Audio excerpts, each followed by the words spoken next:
नमस्कार, मी सोहनी ज्ञानेश डांगे। लहानपणापासून मला सोशल वर्कची खूप आवड होती, कारण माझे वडील सोशल वर्क करायचे। आदिवासी पाड्यांसाठी काम करते किंवा रेड लाईट एरियासाठी काम करते, तर तो एक्सपिरियन्स कसा आहे? कमी तिथं आम्ही, हे सगळ्यात महत्त्वाची मोठी गोष्ट आहे। नमस्ते, मी ॲडव्होकेट टीरा धाडगे। कोणत्याही क्षेत्रात तुमची कामगिरी वाखाणण्यासारखी असेल, त्या लोकांशी मी बोलतेय ना, काहीतरी रोज नवीन शिकायला मिळतं। एकमेकांना मदत करण्यासाठी तुम्ही ही कम्युनिटी जॉईन करू शकता, पुणे वुमन्स क्लब।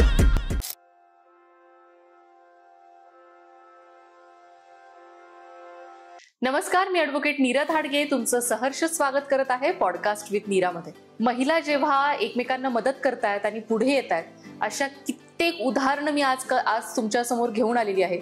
आणि जितके ग्रुप्स आपण पाहत आहोत किंवा त्यांचे जे ओनर पाहत आहोत, ॲडमिन पाहत आहोत, ते कम्प्लिटली 10,000, 15,000, 25,000 महिलांना घेऊन खूप काही गोष्टी करत आहेत। त्याच्यातल्याच एक महिला आज आपल्या बरोबर आहे, सोहनी ज्ञानेश डांगे। खूप छान वाटतंय मॅम तुम्हाला आज इथे बघून। आणि जसं मी आतापर्यंत बोलत आली आहे की महिलांना मदत केली पाहिजे, आणि आपण जेव्हा एकमेकींसाठी उभे राहतो तेव्हाचा जो काही माहोल असतो तो काहीतरी वेगळाच असतो। आणि मी हे कंटिन्युअसली सिद्ध करत चालली आहे।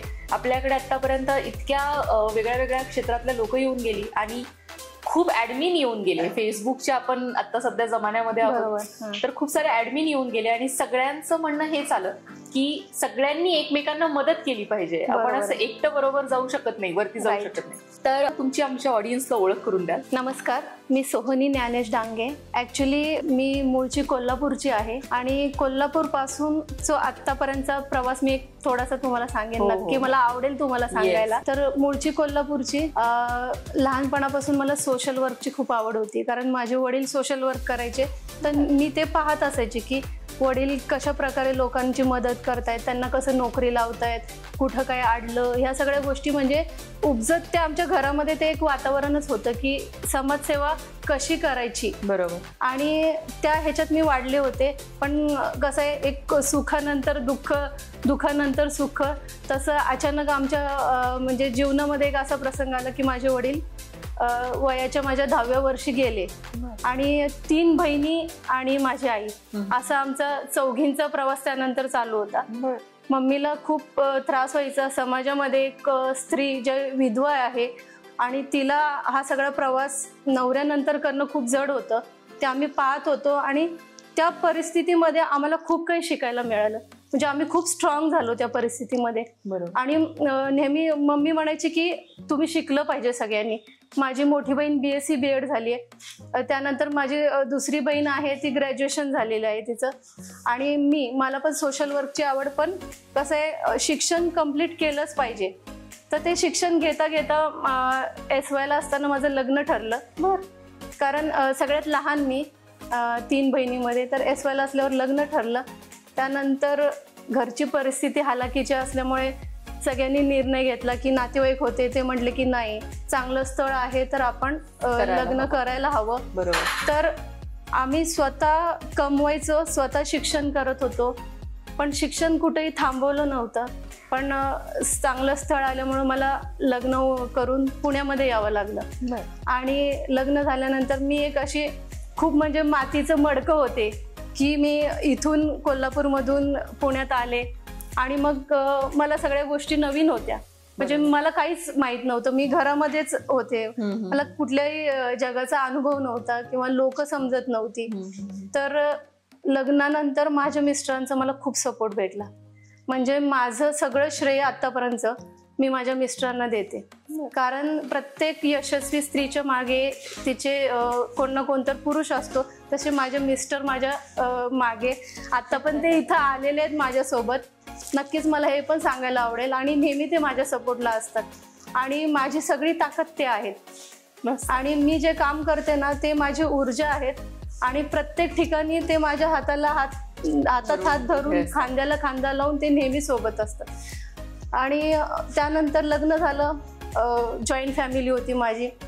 मला थोडीशी भीती वाटायची की जॉईंट फॅमिलीमध्ये आपण कसं बोलायचं, काय करायचं, कारण मी गरीब घराण्यातून आलेली आणि माझे हे सगळे फॅमिली होती ती खूप एज्युकेटेड आणि खूप म्हणजे थोडी हायफाय म्हटलं तरी चालेल अशा घरात मला सेट व्हायचं होतं। आणि त्यानंतर मला आवड होतीच सोशल वर्कची आणि इथं फ्लॅट सिस्टीम मध्ये सगळे लोक राहायची. बरोबर. मला फार जड जायचं की इकडे जायचं नाही तिकडे जायचं नाही. मी तिथं वाडा संस्कृतीमध्ये राहिलेली. इकडे त्या मामीकडे जा, इकडे जा, तिकडे जा, असं मला फार फिरायला आवडायचं. आणि इथले लोक म्हणजे कोणी कोणाच्या घरी जायचं नाही, कोणी कोणाशी बोलायचं नाही, करायचं काय, सगळ्यांचे दरवाजे बंद. मग असं करत मला शिकायची आवड होती. माझं अर्धवट शिक्षण झालं होतं, पण मला शिवणकामामध्ये म्हणजे आवड होती. मला पेंटिंग करायला फार आवडतं. म्हणजे मी बरेच पेंटिंग केलेले आहेत. ग्लास पेंटिंग असो आणि पेन्सिल स्केचेस माझे खूप असतात. म्हणजे तेही मला खूप आवडतं काढायला. बरोबर. आणि मग मी माझं पेंटिंग, ड्रॉइंग ह्याच्यातून मग मी फॅशन डिझायनिंग इथं कम्प्लीट केलं. आणि 9व्या महिन्यामध्ये म्हणजे माझा दुसरा मुलगा पोटात होता त्यावेळेस मी 8वा मजला चढून इकडे AM इन्स्टिट्यूट होतं लक्ष्मी रोडला, तिथं शिकायला जायची. कारण मला आवड होती. मला नुसतं बसून राहायला नव्हतं आवडत. तर मुलं झाली त्यानंतर आहे ना मला स्थिर होत नव्हतं मन की मी इथं थांबले, मला माझ्या आवडीच्या गोष्टी करायला मिळत नाहीत. बरोबर. मग मला मिस्टरांनी चांगला सपोर्ट दिला. त्यानंतर मग मी सोशलकडे वळले की माझी जी आवड आहे ती मला आता जपायची आहे. मग त्यानंतर मग मी महिलांशी, कारण नवीन होते पुण्यामध्ये, मला काही माहित नव्हतं महिलांचं किंवा इथं कसं आहे एकमेकाच्या घरी जायचं नाही, बोलायचं नाही जास्ती. फ्लॅट सिस्टीमची घरं होती आणि माझ्या आजूबाजूला जे लेडीज होत्या त्या बोलायला पण तयार नसायच्या. कसं आहे लोकमान्य नगर म्हणजे सगळे ब्राह्मण समाजातले आहेत की तिथं तीच संस्कृती आहे. तर मग त्यांच्याशी हळूहळू मैत्री करत मी, जसं की स्लम एरियामध्ये बचत गट असतात, म्हणजे बचत गट ही संकल्पना स्लम एरियामध्ये असते. तशी मला वाटलं की स्लम एरियात का आपण पण करू बचत गट. मग मी ती संकल्पना लोकमान्य नगर पहिल्यांदाच हाय क्लास सोसायटीमध्ये ती संकल्पना राबवली. त्यानंतर मग मी डायमंड महिला बचत गट, स्त्री, त्यानंतर हिरकणी, कोहिनूर अशा अनेक बचत गट स्थापन केले. पण कसं आहे ह्या महिलांना काय पैसे गोळा करणं हा काय त्यांचा हे नव्हता, उद्देश नव्हता की त्यांनी फक्त पैसे गोळा करायचे. मग त्याच्यातून मी काय केले की त्या महिलांना सोशल वर्क करायला लावलं. मग आम्ही काय करायचं, कॉन्ट्री करायचं सगळ्याजणी आणि अशा महिला गोळा केल्या की ज्यांना सोशल वर्कची आवड आहे, सामाजिक क्षेत्रात त्या काम करू शकतात आणि त्या वेळ देऊ शकतात. बरोबर. मग आम्ही असे बरेच उपक्रम राबवले. मग जसं की पर्यावरणापासून काही अनाथ आश्रममध्ये जायला चालू केलं. अशा प्रकारे तो प्रवास चालू झाला. मग पुण्यातले अनेक बचत गट, म्हणजे जेवढे पुण्यातले बचत गट होते त्या बचत गटांना पण आपण एकत्रित केलं. आणि सिंधुताई सपकाळ म्हणजे माझे आदर्श ज्येष्ठ समाजसेवक अण्णा हजारे आणि आपल्या माई म्हणजे सिंधुताई, तर त्यांना मी माझा आदर्श समजते. आणि त्यांचा आदर्श घेऊनच मी आतापर्यंत जे करते ते त्यांचा आदर्श घेऊनच करत आलेला आहे. आणि मेन म्हणजे त्यानंतर बचत गट. मग बचत गटापुरतं मर्यादित म्हणजे 20 महिलांचा एक बचत गट. मला ते असं वाटलं की इथपर्यंत का थांबायचं, अजून का नाही पुढे जायचं. बरोबर. म्हणजे आपण एक नेक्स्ट स्टेप घेतली पाहिजे. बरोबर. मग मी माझं सगळं डिस्कस माझ्या मिस्टरशी करते. माझे मिस्टर म्हणजे माझ्यासाठी सर्वस्व आहेत आणि ते मेन म्हणजे मला सगळं सपोर्ट की असं कर, तुला काय आवडतं ते तू कर, तुला असं करायचं ते तू करू शकते. तर मस्त. मग त्यांना म्हटलं की आपण काय करू, आपण संस्था स्थापन करू. मग ती संस्था कशी असावी, त्याचं नाव कसं असावं. मग क्रांतीज्योती महिला विकास संस्था. बरोबर. की ज्या नावातच आपल्याला एनर्जी मिळते असं नाव म्हणजे माझ्या मिस्टरांनी मला सुचवलं की असं काहीतरी नाव ठेवूया आपण. मग मी क्रांतीज्योती महिला विकास संस्था. तर ही संस्था स्थापन करायची. मग ती कोणाच्या हस्ते करायची. त्यावेळेस काय झालं होतं, लीलावती मैदानवर मस्त उपोषण चालू होतं. अण्णा हजारे म्हणजे एकदम आयडॉल झाले होते माझे. आणि म्हणजे मी त्यांच्या सेवेची फॅन झाले होते अण्णांच्या. कारण अण्णांचं काम खूप म्हणजे मोठं आहे, आपल्याला खूप प्रेरणा देणार आहे. तर मग मी ठरवलं, मी माझ्या मिस्टरना म्हटलं की आपण अण्णांना बोलवायचं का हो. मी कोल्हापूरवरून आले, माझं फॅमिली बॅकग्राऊंड काही सोशलच, म्हणजे मी स्वतः फक्त 0 मधनं स्टार्ट केलं होतं. बरोबर. आणि फॅमिली बॅकग्राऊंड काही असं पॉलिटिकल नाही किंवा मोठ्या मोठ्या ओळखी नाहीत. मग आपण जायचं कसं पुढं. मिस्टर म्हणले तू टीव्हीत बघून बोलतेय का. मग मी म्हटलं नाही, मला अण्णांना बोलवायचंय. मग आमचं सुरू झालं, अण्णांना बोलवायचं कसं, कारण अण्णा तर कुठं जात नाही. बरोबर. मग ठरवलं. मग नेमके माझ्या मिस्टरांचे मित्र आहेत पठारे म्हणून, त्यांची लिंक लावली. इकडून अण्णांचे वकील होते, त्यांना भेटलो. अरे वा. हा. आणि अण्णांना जाऊन डायरेक्ट भेटीगाठी केली, कारण आम्ही प्युअर सामाजिक काम करत होतो. बरोबर. मग अण्णांची भेट झाली. अण्णा नाही होय म्हणत, कारण अण्णा कुठली संस्था आहे, काय आहे, पॉलिटिकल आहे का, काय आहे, बॅकग्राऊंड कसं, या सगळ्या गोष्टी अण्णा विचारायचे ना. बरोबर. मग असं करत अण्णांनी येस म्हटलं. आणि मग म्हटलं आपल्या संस्थेचं ओपनिंग अण्णा हजारेंच्याच हस्ते करायचं. म्हणजे माझ्या लाईफ मधला तो एक खूप मोठा क्षण आहे की माझ्या संस्थेचं, माझ्या म्हणजे आता आपल्या संस्थेचं ओपनिंग अण्णा हजारेंच्या हस्ते होणार. म्हणजे ती गोष्ट, आणि मी त्या म्हणजे ज्या आठवणी आहेत ना, त्याचा एक अल्बम केलाय, ते खूप जपून ठेवलंय. नाही, मी खास एक अल्बम बनवलाय. बरं. कधी तर तुम्हाला योग आला तर नक्की दाखवेन. नक्की मला खूप पाहायला आवडेल. इतकं तुमचं आतापर्यंतचं काम आहे. आणि मी जशी आय गेस आपण लास्ट एकच मीटिंग मध्ये भेटलो होतो, तेव्हा मी तुमच्याशी बोलता बोलता तुम्ही सांगितलं की मी आदिवासी पाड्यांसाठी काम करते किंवा रेड लाईट एरियासाठी काम करते. तर तो एक्सपिरियन्स कसा आहे? अच्छा, तर कसं आहे माहिती का, कमी तिथं आम्ही, हे सगळ्यात महत्वाची मोठी गोष्ट आहे. बरोबर. सगळ्या संस्था काम करत असतात.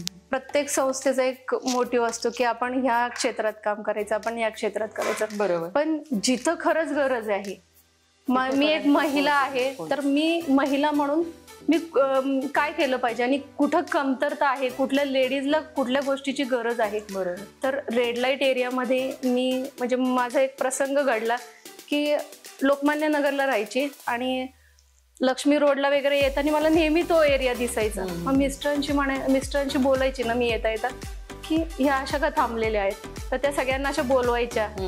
मी म्हटलं मला ह्यांच्यासाठी काम करायचं, म्हणजे ह्या गोष्टीपासून त्यांना बाजूला करायचं. बरोबर. मग मी त्यांच्यासाठी प्रशिक्षण घ्यायला चालू केलं की आपण रेड लाईट एरियातल्या महिलांना ह्या व्यवसायापासून बाजूला करू, त्यांना प्रशिक्षण घेऊ. तर आम्ही त्या महिलांसाठी कागदी बॅगचं प्रशिक्षण घेतलं. त्यानंतर बेसिक ब्युटी,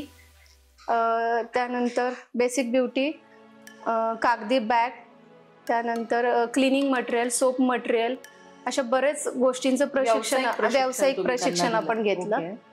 आणि त्याच्यामध्ये बऱ्याच महिलांनी चांगला उत्स्फूर्त प्रतिसाद पण दिला.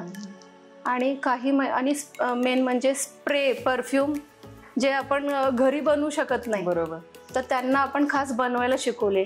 जे रूम फ्रेशनर असतात, अत्तर असतं, परफ्यूम असतं, तर ते कसं बनवायचं, ते बॉटलमध्ये कसं भरायचं, त्याचं प्रमाण, त्यानंतर त्याची विक्री कशी करायची मार्केटमध्ये, मग तुमचं ग्राहक कोण असेल, मग त्या कोणत्या ग्राहकापर्यंत तुम्ही पोचले पाहिजे, त्या सगळ्या गोष्टीचं प्रशिक्षण त्या माध्यमातून आपण या क्रांतिज्योती महिला विकास संस्थेच्या माध्यमातून दिलं.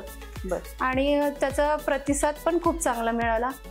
कसं असतं, ह्या महिलांचं जे मानसिक संतुलन असतं ते आपल्यासारखं किंवा इतर महिलांसारखं आपण समजू शकत नाही, कारण त्या महिला व्यसनाधीन झालेल्या असतात. म्हणजे त्या पूर्ण वेळ व्यसन करत असतात, त्यांचं मानसिक संतुलन बिघडलेलं असतं. अशा महिलांना बाजूला काढून त्यातल्या ज्या महिला पुढे जातील हळूहळू, पण त्याच्या टप्प्यामध्ये प्रत्येक महिलांचं म्हणजे एक स्टेज वाईज त्यांना काम करावं लागतं. बरोबर. म्हणजे या महिलांना बाजूला, त्या महिलांना पहिलं व्यसनातून बाहेर काढावं लागतं. बरोबर. अशा बऱ्याच गोष्टी आहेत. रेग्युलर समाजापेक्षा ह्या समाजाबरोबर काम करणं किंवा आदिवासी समाजाबरोबर काम करणं, कारण ते पूर्णपणे जे आपला समाज आहे त्याच्यापासून खूप लांब गेलेली लोक आहेत आणि त्यांना परत तिथून उचलून आपल्यापर्यंत आणणं हे खूप वेगळ्याच लेवलचं काम आहे. आणि ते तुम्ही असं टप्प्याटप्प्यांनीच जर केलं तर काहीतरी आपण त्याच्यातनं साध्य करू शकतो. हे जे प्रशिक्षण तुम्ही त्यांना देत होता तेव्हा असा काही किस्सा घडलाय का जो की तुम्हाला आमच्या बरोबर सांगायला आवडेल? आदिवासी पाड्यांबरोबर पण तुम्ही काम करता, त्याच्याबद्दलही आम्हाला सांगायला, ऐकायला. ज्यावेळेस प्रशिक्षण चालू होतं त्यावेळेस एक दीपाली नावाची मुलगी होती. म्हणजे ॲक्च्युली आम्हाला प्रशिक्षण देताना तिथं त्यांच्याशी इतर गप्पा मारायच्या नाही असं स्ट्रिक्टली असतं. बरोबर. पण कसं होतं काहींशी धागेदोरे असे जुळतात ना, मग तिच्याशी चांगली माझी मैत्री झाली होती. कारण ती दरवेळेस ताई ताई म्हणून माझ्याकडे यायची. तर ती मला सांगायची की माझा एक बॉयफ्रेंड होता, त्यांनी मला फसवून इथं घेऊन आलाय. अरे हां, त्यांनी मला लग्न करण्यासाठी, आपण लग्न कसं होतं राजस्थान का कुठल्या त्या साईडची ती होती आणि तो मुलगा ॲक्च्युली फसवा होता. तो हेच व्यवसाय करायचा की तिथल्या मुलींना प्रेमाच्या जाळ्यात फसवायचं, तिथं त्यांना तिथून इकडं घेऊन यायचं. तिला मुंबईला घेऊन जाण्यासाठी आणलं होतं, पण पुण्यामध्ये तिला एका जसं कोठा म्हणतात ना तसंच ते एक संगीताताई म्हणून होत्या, त्यांच्याकडे त्यांनी आणून सोडलं त्यांना आणि त्यांच्याकडनं पैसे घेतले. म्हणजे ह्या गोष्टी होत राहतात. तुम्ही जसं म्हणते की त्यांच्या समाजातला तो किस्सा, पण हा तर खूपच कमी आहे. अजून खूप हॉरिबल आहेत, म्हणजे मी सांगणं पण इथं शक्य नाहीये काही काही गोष्टी. आणि तुम्ही म्हणताय की अशाच आलेले लोक इकडची तिकडची अशी लोकच इथं येतात असं नाहीये.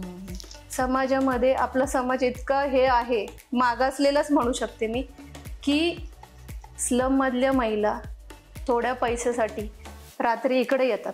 बरोबर. रेड लाईट एरियामध्ये त्यांना येणं भाग पडतं. मग रात्रभरात 300 रुपये त्यांचं काही जे असतं ना, एक ह्याचं ठरलेलं 300 रुपये एका ह्याची, मग ते घ्यायचं, तेवढी त्यांची कमाई. या अशा पद्धतीनं पण हे काम चालतं. म्हणजे हे माहीत नाही बऱ्याच जणांना. आदिवासी पाड्यांमध्ये आणि स्लम एरियामध्ये पण तुमचं खूप काम आहे, त्याच्याबद्दल आम्हाला सांगा. आदिवासी पाड्यांमध्ये दरवेळेस आपण दिवाळी साजरी करतो, त्यांच्यासाठी पण प्रशिक्षण असतं. जसं की पंथी प्रशिक्षण असो.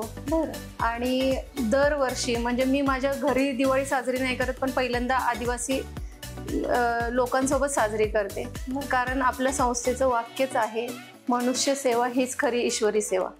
म्हणजे आदिवासी पाड्यातल्या लोकांसाठी कपडे, आकाशकंदील, त्यानंतर त्यांच्यासाठी काही गिफ्ट्स असतील, कपडे असतील, ह्या सगळ्या गोष्टी आम्ही दिवाळीमध्ये त्यांच्यासाठी खास घेऊन जातो. आणि दरवर्षी हा कार्यक्रम करतो आम्ही आदिवासी पाड्यांसाठी. आणि माझं एक स्वप्न पण आहे की आपण एक गाव दत्तक योजना करायची क्रांतिज्योती महिला विकास संस्थेमार्फत. तर ते माझं स्वप्न पूर्ण करण्यासाठी माझी धडपड सुरू आहे. शासनापर्यंत पोचतीये, पण तेवढं पाठबळ तिकडून मिळालं तर नक्कीच काहीतरी करू शकेल. बरोबर. आणि स्लम एरियातलं जर म्हटलं तर स्लम एरियामध्ये कसं महिलांना पहिलं घराच्या बाहेरच नाही पडत. तर त्यांना घराच्या बाहेर पडण्यासाठी पहिल्यांदा कसं धुण्या भांड्याचंच काम केलं जातं. पहिल्यांदा सर्वात पहिल्यांदा जसं माझं सोशल वर्क चालू झालं तेव्हा मी धुणं भांड्या करणाऱ्या ज्या महिला होत्या त्यांच्यासाठी प्रौढ शिक्षण राबवलं होतं. म्हणजे तिथून मी स्टार्ट केलं स्लममधून. जनता वसाहत, रमाबाई आंबेडकर वसाहत, पर्वती, जे सगळ्यात मोठी आशिया खंडातली झोपडपट्टी आहे म्हणतात, तर तिथं मी काम स्टार्ट केलं होतं. आणि त्यानंतर त्यांना कापडी बॅगचं प्रशिक्षण, तो बिझनेस महिलांना उभा करून दिला होता. प्रत्येक प्रकारचं प्रशिक्षण त्यांना घेतलं. महिला आयोग सोबत डिजिटल लिटरसीचा प्रोग्राम घेतला होता. महिला कुठल्याही क्षेत्रात कमी पडू नये ह्या अँगलने आपण काम करत होतो. बरोबर. की त्यांना काय आपण शिकवता येईल, महिला कुठल्याही क्षेत्रात कमी नाही पडणार, त्यांनी व्यवसायामध्ये सगळ्या क्षेत्रात त्या अग्रेसर असाव्या या दृष्टीनं नेहमी संस्थेचं पाऊल होतं. बरोबर. ज्यांच्या संस्थेचं उद्घाटन ज्येष्ठ समाजसेवक अण्णा हजारेंच्या द्वारे झालेलं आहे, ज्यांना नितीन गडकरी सरांच्या हातून पुरस्कार मिळालेला आहे, ज्यांच्या कार्यामध्ये सिंधुताई सपकाळांसारखे मोठे मोठे समाजसेवक एकत्र येऊन कार्य करतात, अशा सोहोनी मॅम आज आपल्या बरोबर होत्या. आणि त्यांचं हे जे कार्य आहे ते खूप मोठं आहे. आपण सगळेजण मिळून त्याच्यामध्ये खूप मोठे योगदान देण्याचं काम आम्ही करणार आहोत मॅम. आणि हा तुमचा जो पॉडकास्ट आहे तो आम्ही खूप लोकांपर्यंत पोहोचू, जेणेकरून ज्या लोकांना ह्या गोष्टींसाठी तळतळ आहे ती लोक तुमच्या बरोबर येतील आणि तुमच्या कार्यामध्ये सहभागी होतील. खूप छान वाटलं आज तुम्ही इथे येऊन. थँक्यू.